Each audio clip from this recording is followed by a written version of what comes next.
Assalamualaikum warahmatullahi wabarakatuh. Wahai sahabatku, semoga sahabatku dalam kondisi sehat walafiat di bawah lindungan dari Allah Subhanahu wa taala. Pada kesempatan kali ini saya ingin bercerita tentang orang kaya yang dermawan, niatnya ingin jadi miskin tapi justru menjadi kaya raya. Siapa dia? Abdurrahman bin Auf, sahabat Rasulullah Shallallahu alaihi wasallam. Sahabatku, kita ini diperintahkan oleh Rasulullah Shallallahu alaihi wasallam untuk tidak iri kepada teman kita yang lain, dan kita malah justru dibolehkan iri dalam dua hal. Yang pertama adalah ketika kita melihat orang yang memiliki ilmu pengetahuan, berilmu, lalu mengamalkan ilmunya dengan ikhlas. Yang kedua adalah kita juga boleh iri kepada orang kaya yang dermawan, yang mensedekahkan hartanya. Jadi kalau kita melihat orang yang memiliki ilmu pengetahuan lalu mengamalkan ilmunya dengan ikhlas, kita harus iri. Yang kedua, kalau misalnya ada orang yang memiliki kekayaan lalu dia mensedekahkan hartanya, loman, dermawan kepada orang yang menderita, orang fakir miskin, dia mensedekahkan hartanya untuk di jalan Allah, maka kita pun boleh iri. Jadi kalau saya pikir-pikir bahwa umat Islam itu kalau bisa berilmu dan kaya, karena kekayaan yang tidak diiringi dengan ilmu, maka kekayaan itu bisa menghancurkan. Sebaliknya, kalau misalnya orang memiliki ilmu tetapi tidak memiliki harta yang cukup misalnya, itu bisa menyebabkan orang juga bisa kafir, bisa kufur nikmat gitu. Kadal fakru ayyakuna kufron gitu. Jadi karena itu maka sebaiknya kita ini memang berusaha keras, memiliki ilmu pengetahuan, berilmu, belajar dengan sungguh-sungguh, lalu menjadi orang kaya yang dermawan. Bagaimana ceritanya Abdurrahman bin Auf? Abdurrahman bin Auf itu hijrah bersama Rasulullah Shallallahu alaihi wasallam ke Madinah, dan biasalah orang kalau misalnya hijrah dari Mekah ke Madinah tentu tidak membawa apa-apa. Karena itulah maka Rasulullah Shallallahu alaihi wasallam mempersaudarakan di antara kelompok muhajirin dan kelompok ansor, dipersaudarakan. Makanya karena menjadi saudara, maka orang ansor membantu orang muhajirin. Sahabat-sahabat muhajirin dibantu. Ada namanya Abdurrahman bin Auf, dipersaudarakan dengan orang kaya juga, namanya Sa'ad bin Ar-Rabi'. Nah, dengan Sa'ad ini, Sa'ad itu begitu memiliki sifat kasih sayang karena sesama saudara yang seislam. Udahlah Abdurrahman bin Auf, kalau bahasa saya, kamu pingin istriku, mana? Nanti saya ceraikan untukmu. Itu sebagian dari kebun kurmaku, ambil. Tapi dasar Abdurrahman bin Auf itu memiliki mental kaya, bukan mental peminta-minta. Inilah umat Islam itu harusnya tangan di atas lebih baik dari tangan di bawah. Memiliki mental kaya, bukan mental miskin gitu. Tangan di atas lebih bagus daripada tangan di bawah, peminta-minta. Karena itulah ketika ditawari istrinya, setelah diceraikan tentunya, diceraikan dulu baru diberikan kepada si dinikahi oleh Abdurrahman bin Auf, tapi kan nggak mau gitu.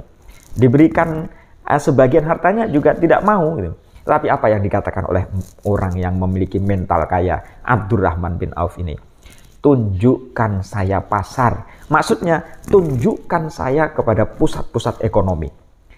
Nanti saya akan cari peluang. Saya akan membaca peluang apa yang mungkin akan saya masukin supaya saya bisa bertransaksi di sana dan saya bisa melakukan aktivitas ekonomi di sana. Benar ditunjukkan. Nah, itu pasarnya di sana itu. Abdurrahman bin Auf melihat pasar, lalu membaca pasar, kira-kira apa yang bisa untuk dijual, untuk dilakukan transaksi. Nah, Abdurrahman bin Auf melihat ini ada olahan susu yang mungkin bisa untuk dibuat sebagai komoditas untuk jual beli. Melihat minyak samin juga begitu. Dari olahan susu itu, kemudian atau keju dan yang diolah semacam itu, kemudian minyak samin, maka Abdurrahman bin Auf pun berkembang menjadi usaha kontraan gitu. Setelah usaha kontraan nanti membangun bangunan lalu bisa disewa oleh orang, nanti hasil sewanya dapat bayaran dari sewa itu. Pada sisi yang lain, Abdurrahman bin Auf juga itu pergi ke Yaman berdagang, nanti hasil dagangannya dijual di Arab. Dan dengan cara begitu, maka Abdurrahman bin Auf membangun pundi-pundi kekayaannya yang luar biasa. Itu artinya bahwa Abdurrahman bin Auf itu sebenarnya mengajarkan kepada kita itu pertama-tama baca peluang. Lihat peluang. Mana yang mungkin untuk bisa dimasukin dalam transaksi jual beli. Karena memang kalau ingin jadi kaya memang jualan gitu. Semakin kita serius, semakin banyak cabangnya, semakin banyak pundi-pundi keuangannya. Sebagaimana Abdurrahman bin Auf. Tapi ini hebatnya karena Abdurrahman bin Auf adalah sahabat Rasulullah SAW. Kaya, kekayaannya tidak membuat dirinya itu terlena. Dia sumbangkan, dia sedekahkan. Dalam perang Tabuk dia menyumbang. Orang-orang atau sahabat Rasulullah yang masih hidup dalam perang Badar dikasih sumbangan. Wow, istri-istri Rasul juga dikasih sumbangan luar biasa. Suatu saat Abdurrahman bin Auf itu mendengar Rasulullah SAW bersabda, nanti di akhirat orang kaya itu banyak hisapnya. Itu bahasanya begitu. Nanti orang kaya itu banyak hisapnya. Dari mana dia mendapatkan harta, lalu pakai cara halal atau tidak, lalu diberikan kemana, ditasarufkan kemana uang yang dia punya itu. Nanti pula dia masuk surganya paling belakangan karena hisapnya paling lama. Abdurrahman bin Auf, wah kalau begitu enak jadi orang miskin. Nah Abdurrahman bin Auf pun pingin bercita-cita jadi orang miskin. Suatu saat, ketika habis perang Tabuk, maka para sahabat-sahabat yang ikut perang itu mengalami dilema. Kenapa demikian? Karena hasil kurma yang dia punya itu pada busuk. Karena hasil kurma yang pada busuk itu kalau misalnya dijual dengan harga murah, berarti kan panenannya panenan murah ini. Maka Abdurrahman bin Auf punya inisiatif, saya ingin membantu mereka supaya ekonominya bisa mapan, supaya hasil produksinya tidak sia-sia, tidak mengalami kerugian. Maka Abdurrahman bin Auf memborong kurma-kurma yang dimiliki oleh para sahabat-sahabat itu, walaupun sudah busuk tapi dengan harga yang normal itu. Bahagia sekali, membahagiakan orang lain, wahai sahabatku. Normal dengan harga yang normal. Kurma busuk dibeli dengan harga yang normal.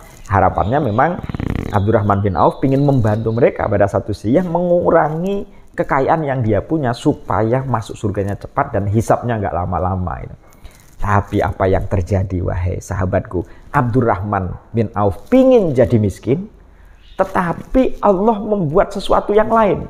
Yudha'ifu liman yasha. Masya Allah, kalau sudah Allah berkehendak, yudha'ifu liman yasha, Allah akan melipat gandakan sesuai liman untuk orang yang Allah kehendaki. Allah akan melipat gandakan tergantung Allah maunya berapa, 700 kali lipat bahkan lebih gitu.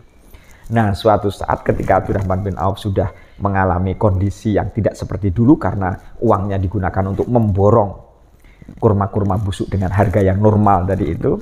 Nah ada utusan dari Yaman, Raja Yaman mencari kurma busuk karena di Yaman itu sedang mengalami wabah penyakit, yang wabah penyakit itu menular, yang obatnya itu adalah memakan, kata dokter, tabib pada waktu itu obatnya adalah memakan kurma busuk. Akhirnya orang itu datang mencari Abdurrahman bin Auf yang telah mengumpulkan kurma busuk itu dan dibeli dengan harga 10 kali lipat. Coba bayangkan, dari kurma-kurma itu 10 kali lipat.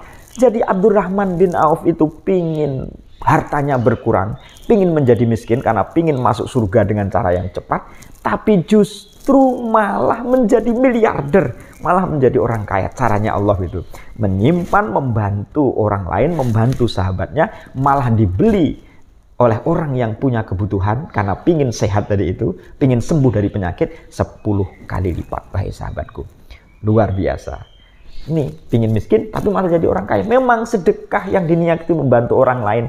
Jangan khawatir kalau akan menjadi miskin. Justru akan dikayakan kita itu.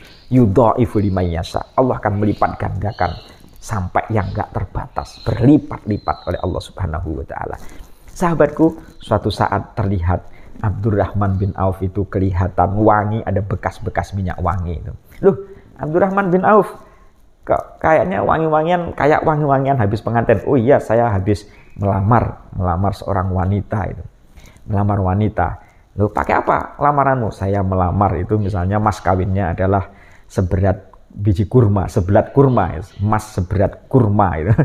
Lalu dari situlah muncul kalimat sabda Rasulullah Shallallahu Alaihi Wasallam, aulim walau bisyatin, buatlah walimah. Kalau misalnya kamu acara pengantin, ayo buatlah walimah, walaupun dengan menyembelih 1 ekor kambing. Nah, kan ada walimah kan? Nah, karena walimah itu adalah sunnah. Itulah sebabnya ketika walimah adalah sesuatu yang sunnah, maka menghadiri walimah adalah sesuatu yang wajib. Mengundangnya sunnah, tapi menghadirinya adalah wajib. Itulah, wahai sahabatku, sedekah, membantu orang lain. Kelihatannya kasat mata harta kita berkurang, tapi justru bertambah. Assalamualaikum warahmatullahi wabarakatuh.